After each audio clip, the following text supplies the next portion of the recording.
Au bureau de la santé mentale, nous travaillons sur cette thématique depuis 2023. Je vais vous raconter ça très rapidement pour aller vers des choses plus pratico-pratiques. Donc ça, c'est le contexte.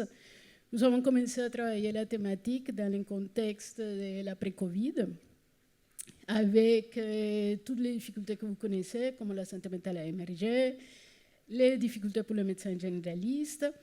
Et nous nous sommes dit, au bureau de la santé mentale, il faut que nous travaillions sur la question de comment renforcer la résilience collective en situation de crise, parce que certainement qu'on aura d'autres crises, comme celle de la Covid, on aura d'autres crises sanitaires exceptionnelles.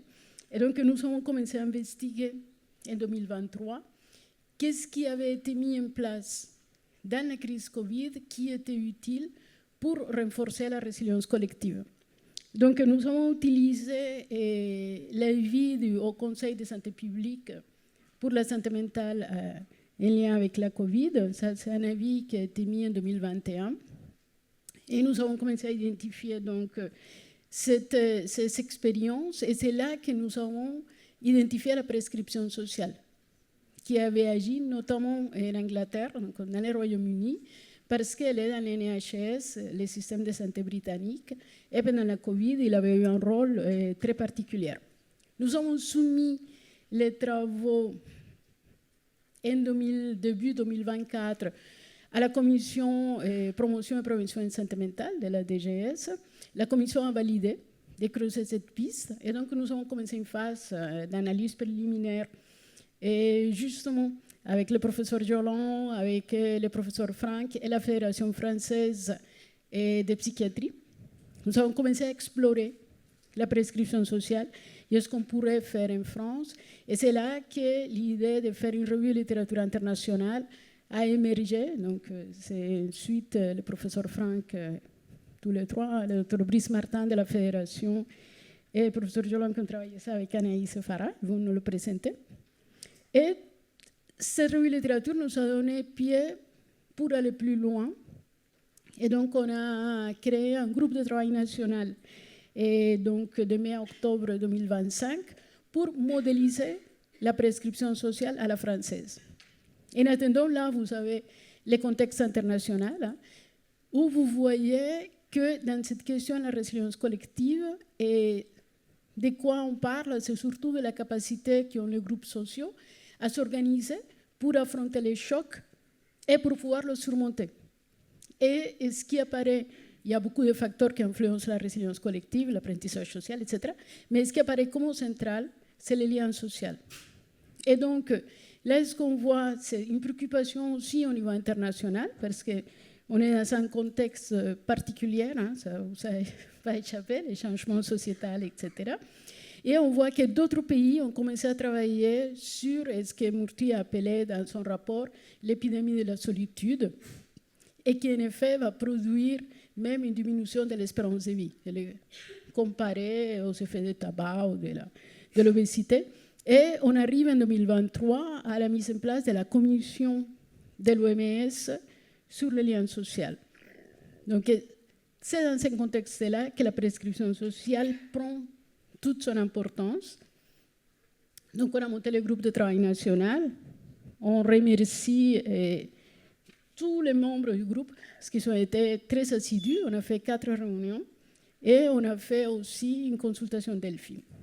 Donc, les objectifs du groupe, je vous disais, hein, c'est vraiment de voir comment peut-on développer un modèle français de prescription sociale.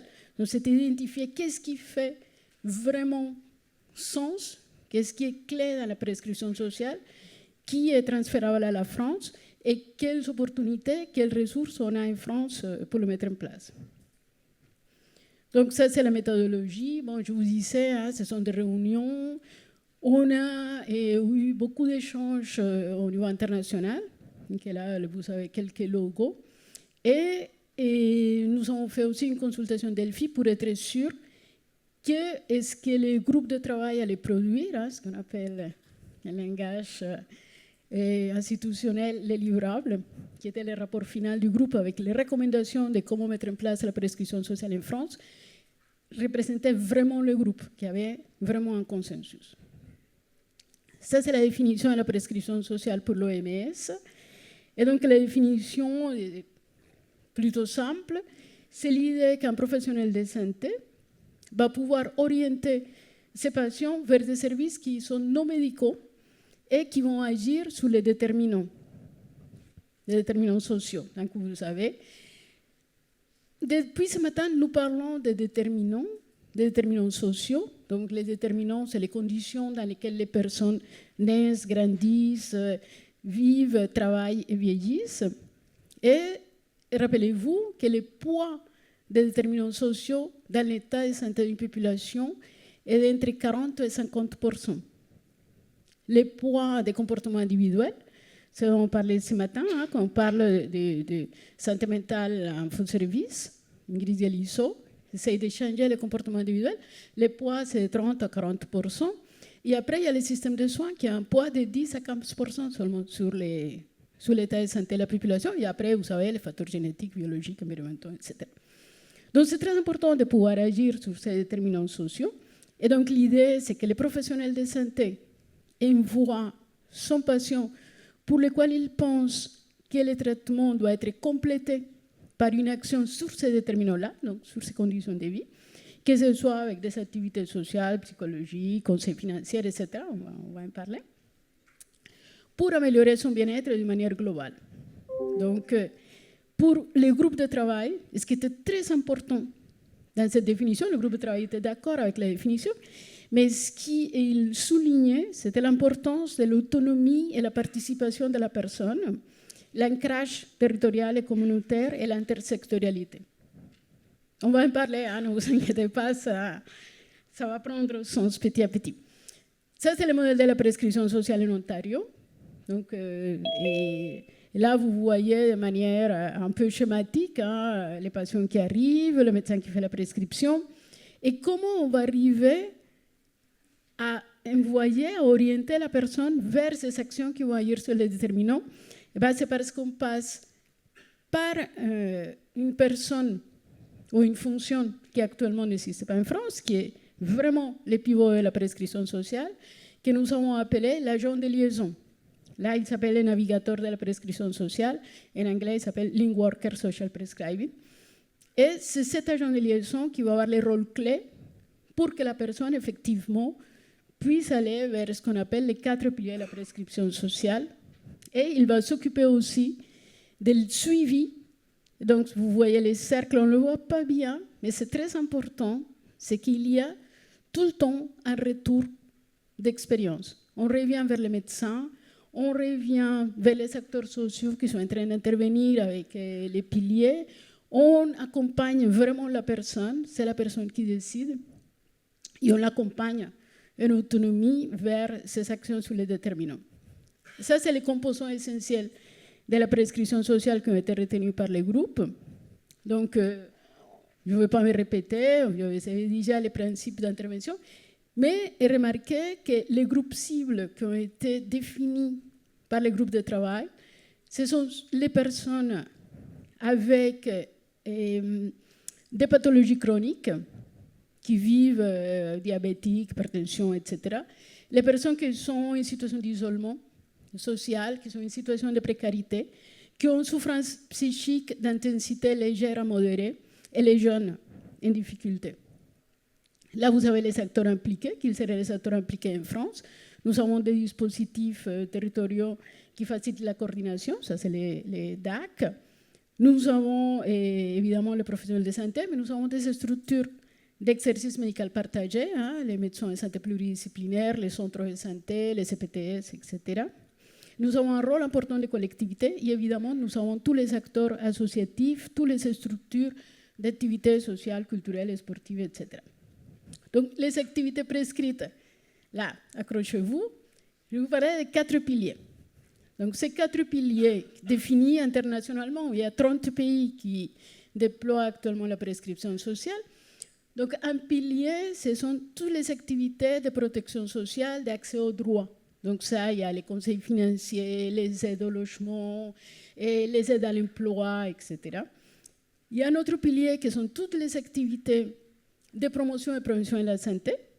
Donc, nutrition, vaccination, activités sportives,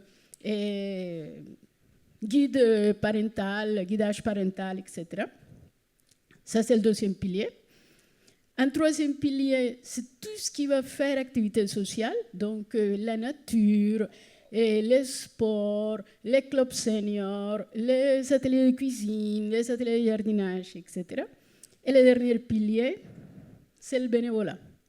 Très important au niveau international. Vous remarquerez que dans les groupes de travail national, le bénévolat n'a pas fait consensus.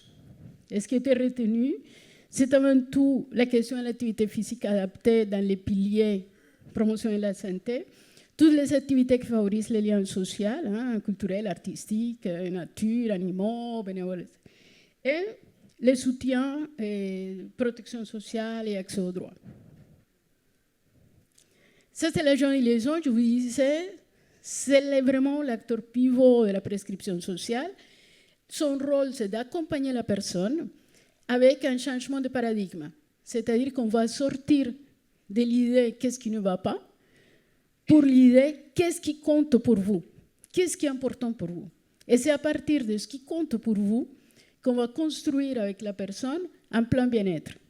Donc, en gros, on dit l'accompagnement de prescription sociale avec l'agent de liaison a une durée de 6 mois et c'est à peu près 5 heures d'intervention dans ces 6 mois dans lesquels l'agent va vraiment accompagner la personne dans son plan bien-être et va trouver avec elle, dans ces 4 piliers, quels sont les services qui peuvent mieux l'aider à arriver à faire, pour arriver à avoir les objectifs de son plan.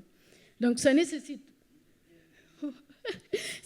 beaucoup de coordination et ça nécessite aussi de la supervision. Ça, c'est les parcours types. Et donc, ça, c'est les obstacles liés. Donc, l'obstacle le plus important que le groupe a trouvé pour la France, c'est les faibles articulations entre les secteurs. Les institutions et les associations ne marchent pas ensemble et les secteurs sanitaires, sociaux, en a chacun de son côté. Et le levier qui était le plus important, c'est le fait d'avoir une politique nationale, le fait de pouvoir pousser les choses dans le cadre d'une politique nationale. Ça, c'est les recommandations finales. Je vais passer. Est-ce que je vais arriver à celui-là pour vous raconter une petite histoire en 3 minutes. Je clique parce que le temps est compté. Donc, cette personne dont je vais vous parler, c'est un témoignage du Brownlee Bible Center, qui est là où la prescription sociale a été inventée. Il s'appelle Gérard. Gérard est une personne très chaleureuse, charmante. Il a vécu en Belgique et en Suède. Il est anglais. Il était maître de conf à l'université. Il a même enseigné l'anglais à la famille royale suédoise. Figurez-vous que sa femme est décédée. Il a pris sa retraite, sa femme est décédée. Et le décès de sa femme va commencer à marquer un changement dans la vie de Gérard parce que, il est en deuil, mais il décide de rentrer en Angleterre pour aider sa belle-mère parce qu'il s'était engagé à le faire. Donc, il devient aidant de sa belle-mère alors qu'il a déjà des handicaps physiques. Il a des problèmes de dette, des énormes problèmes de dette, et il va tomber dans la rue après la mort de sa belle-mère par inanition. Il perd connaissance, il est hospitalisé, il fait une dépression. Il a des idéations suicidaires, il sort de l'hôpital, il rentre chez lui, il n'a plus d'électricité. 2 mois sans électricité, il n'a pas de téléphone, il n'a pas de Wi-Fi, il n'a pas d'argent, il continue avec l'insécurité alimentaire. Il est orienté à Brownlee Bible Center avec tous ces symptômes et il dit « je regardais l'abîme littéralement ». Et là, avec les gens de liaison, ils vont aller vers les 4 piliers. Donc, dans les piliers de droits sociaux, on découvre qu'on lui fait payer une dette par l'ancien locataire de là où il est logé. Donc, il y a un remboursement des frais qu'il avait avancés. On le fait accéder à des aides pour nous faire l'MDPH. On travaille avec lui sur le problème de nutrition qu'il a, ça c'est le 2e pilier. et sur l'activité physique pour qu'il puisse regagner une force musculaire. Et sur le troisième pilier, il commence à aller au centre des activités, notamment des jardinages.